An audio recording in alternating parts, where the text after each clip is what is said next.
ಎಲ್ಲರಿಗೂ ನಮಸ್ಕಾರ. ನಮ್ಮ ರಾಯರ ಯೂಟ್ಯೂಬ್ ಚಾನೆಲ್ನ ಕುಟುಂಬದ ಎಲ್ಲ ಸದಸ್ಯರಿಗೂ ಆತ್ಮೀಯ ಸ್ವಾಗತ. ಸ್ನೇಹಿತರೆ, ಜೀವನದಲ್ಲಿ ನಮಗೆ ಕಷ್ಟ ಬಂದಾಗ ಅಥವಾ ಮನಸ್ಸಿಗೆ ನೆಮ್ಮದಿ ಇಲ್ಲದಿದ್ದಾಗ ನಾವು ಮೊದಲು ನೆನೆಯುವುದೇ ನಮ್ಮ ಮಂತ್ರಾಲಯದ ಪ್ರಭು ಗುರು ರಾಘವೇಂದ್ರ ಸ್ವಾಮಿಗಳನ್ನು. ರಾಯರನ್ನು ಪೂಜಿಸಲು ನಮಗೆ ದೊಡ್ಡ ದೊಡ್ಡ ಪೂಜೆಗಳು ಬರಬೇಕಾಗಿಲ್ಲ. ಕೇವಲ ಒಂದು ಪುಟ್ಟ ಶ್ಲೋಕವನ್ನು ಭಕ್ತಿಯಿಂದ ಹೇಳಿದರೆ ಸಾಕು, ರಾಯರು ನಮ್ಮ ಕೈ ಹಿಡಿಯುತ್ತಾರೆ. ಹಾಗಾಗಿ ಇವತ್ತಿನ ವಿಡಿಯೋದಲ್ಲಿ ನಾವು ರಾಯರ ಅತ್ಯಂತ ಪ್ರಭಾವಶಾಲಿ ಶ್ಲೋಕ, ಅದರ ಅರ್ಥ ಮತ್ತು ಅದನ್ನು ಹೇಳುವುದರಿಂದ ಆಗುವ ಲಾಭಗಳ ಬಗ್ಗೆ ತಿಳಿಯೋಣ ಬನ್ನಿ. ಆ ಶ್ಲೋಕ ಯಾವುದೆಂದರೆ, ಪೂಜ್ಯಾಯ ರಾಘವೇಂದ್ರಾಯ ಸತ್ಯ ಧರ್ಮ ರಥಾಯ ಚ ಭಜತಾಂ ಕಲ್ಪವೃಕ್ಷಾಯ ನಮತಾಂ ಕಾಮಧೇನವೇ. ಈ ಶ್ಲೋಕವನ್ನು ಬರೆದವರು ರಾಯರ ಪರಮ ಶಿಷ್ಯರಾದ ಅಪ್ಪಣ್ಣಾಚಾರ್ಯರು. ಈ ಶ್ಲೋಕದ ಪ್ರತಿಯೊಂದು ಪದದ ಶಕ್ತಿ ಹೀಗಿದೆ: ಪೂಜ್ಯಾಯ ರಾಘವೇಂದ್ರಾಯ. ಇಲ್ಲಿ ಪೂಜ್ಯ ಎಂದರೆ ಕೇವಲ ಕೈ ಮುಗಿಯುವುದಲ್ಲ. ಯಾರು ತಮ್ಮ ಅಹಂಕಾರವನ್ನು ಬಿಟ್ಟು ರಾಯರಿಗೆ ಶರಣಾಗುತ್ತಾರೋ ಅಂಥವರಿಗೆ ರಾಯರು ಮಾರ್ಗದರ್ಶಕರಾಗುತ್ತಾರೆ. ಸತ್ಯ ಧರ್ಮ ರಥಾಯ ಚ. ರಾಯರು ಕೇವಲ ಮಂತ್ರಾಲಯದಲ್ಲಿ ಕುಳಿತಿಲ್ಲ. ಎಲ್ಲಿ ಸತ್ಯ ಮತ್ತು ಧರ್ಮ ಇರುತ್ತದೆಯೋ ಅಲ್ಲಿ ರಾಯರು ಇರುತ್ತಾರೆ. ನಾವು ಧರ್ಮದ ದಾರಿಯಲ್ಲಿ ನಡೆದರೆ ರಾಯರು ತಾವಾಗಿಯೇ ತಮ್ಮ ಮನೆಗೆ ಬರುತ್ತಾರೆ. ಭಜತಾಂ ಕಲ್ಪವೃಕ್ಷಾಯ. ಕಲ್ಪವೃಕ್ಷ ಎಂದರೆ ಸ್ವರ್ಗದಲ್ಲಿರುವ ಮರ.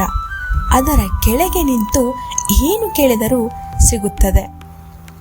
ಆದರೆ ಆ ಮರ ನಮ್ಮ ಕಣ್ಣಿಗೆ ಕಾಣಿಸುವುದಿಲ್ಲ. ಭೂಮಿಯ ಮೇಲೆ ನಮಗೆ ಕಣ್ಣಿಗೆ ಕಾಣುವ ಕಲ್ಪವೃಕ್ಷವೇ ನಮ್ಮ ರಾಯರು. ನಮತಾಂ ಕಾಮಧೇನವೇ. ಇದರ ಅರ್ಥ, ಕಾಮಧೇನು ಹಸು ಹೇಗೆ ತನ್ನ ಮಗುವಿಗೆ ಹಾಲನ್ನು ನೀಡುತ್ತದೆಯೋ ಹಾಗೆಯೇ ರಾಯರು ತಮ್ಮನ್ನು ನಂಬಿದ ಭಕ್ತರನ್ನು ಕರುವಿನಂತೆ ಸಲಹುತ್ತಾರೆ. ಸ್ನೇಹಿತರೆ, ಕೊನೆಯದಾಗಿ ಒಂದು ಮಾತು: ನಮಗೆ ರಾಯರ ಮೇಲೆ ನಂಬಿಕೆ ಇದ್ದರೆ ಸಾಕು, ಅವರು ನಮ್ಮ ಬೆನ್ನ ಹಿಂದೆ ನಿಂತು ಪರ್ವತದಂತೆ ಕಾಪಾಡುತ್ತಾರೆ. ನಂಬಿಕೆ ಎನ್ನುವುದೇ ರಾಯರಿಗೆ ನಾವು ನೀಡುವ ದೊಡ್ಡ ಕಾಣಿಕೆ. ಬಹಳಷ್ಟು ಜನ ಕೇಳ್ತಾರೆ, ಯಾವಾಗ ಈ ಶ್ಲೋಕವನ್ನು ಹೇಳಬೇಕು ಅಂತ. ಬೆಳಿಗ್ಗೆ ಸ್ನಾನ ಮಾಡಿದ ಮೇಲೆ ರಾಯರ ಫೋಟೋ ಮುಂದೆ ದೀಪ ಹಚ್ಚಿ 9 ಬಾರಿ ಹೇಳಿ. ಒಂದು ವೇಳೆ ಕೆಲಸದ ಒತ್ತಡವಿದ್ದರೆ ಮನಸ್ಸಿನಲ್ಲೇ ನೆನೆಯಿರಿ. ನೆನಪಿಡಿ, ಶ್ಲೋಕದ ಉಚ್ಚಾರಣೆಗಿಂತ ನಿಮ್ಮ ಭಕ್ತಿ ಮುಖ್ಯ. ನೀವು ಕಣ್ಣೀರು ಹಾಕಿ ರಾಯರೇ ಕಾಪಾಡಿ ಎಂದರೆ ಸಾಕು, ಆ ಮಂತ್ರಾಲಯದ ಪ್ರಭು ಆಶೀರ್ವಾದ ಮಾಡೇ ಮಾಡ್ತಾರೆ. ಇವತ್ತಿನ ಈ ಮಾಹಿತಿ ನಿಮ್ಮ ಮನಸ್ಸಿಗೆ ಹತ್ತಿರವಾಗಿದೆ ಎಂದು ನಾನು ನಂಬುತ್ತೇನೆ. ಈ ಶ್ಲೋಕವನ್ನು ಇಂದಿನಿಂದಲೇ ಪಠಿಸಲು ಶುರು ಮಾಡಿ.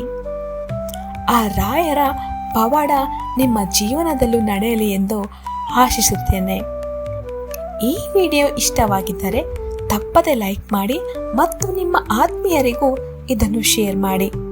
ರಾಯರ ಕೃಪೆಗೆ ಪಾತ್ರರಾಗಿ. ಮುಂದಿನ ವಿಡಿಯೋದಲ್ಲಿ ಮತ್ತೊಂದು ಅದ್ಭುತ ಮಾಹಿತಿಯೊಂದಿಗೆ ಸಿಗೋಣ. ಶ್ರೀ ಗುರು ರಾಘವೇಂದ್ರಾಯ ನಮಃ.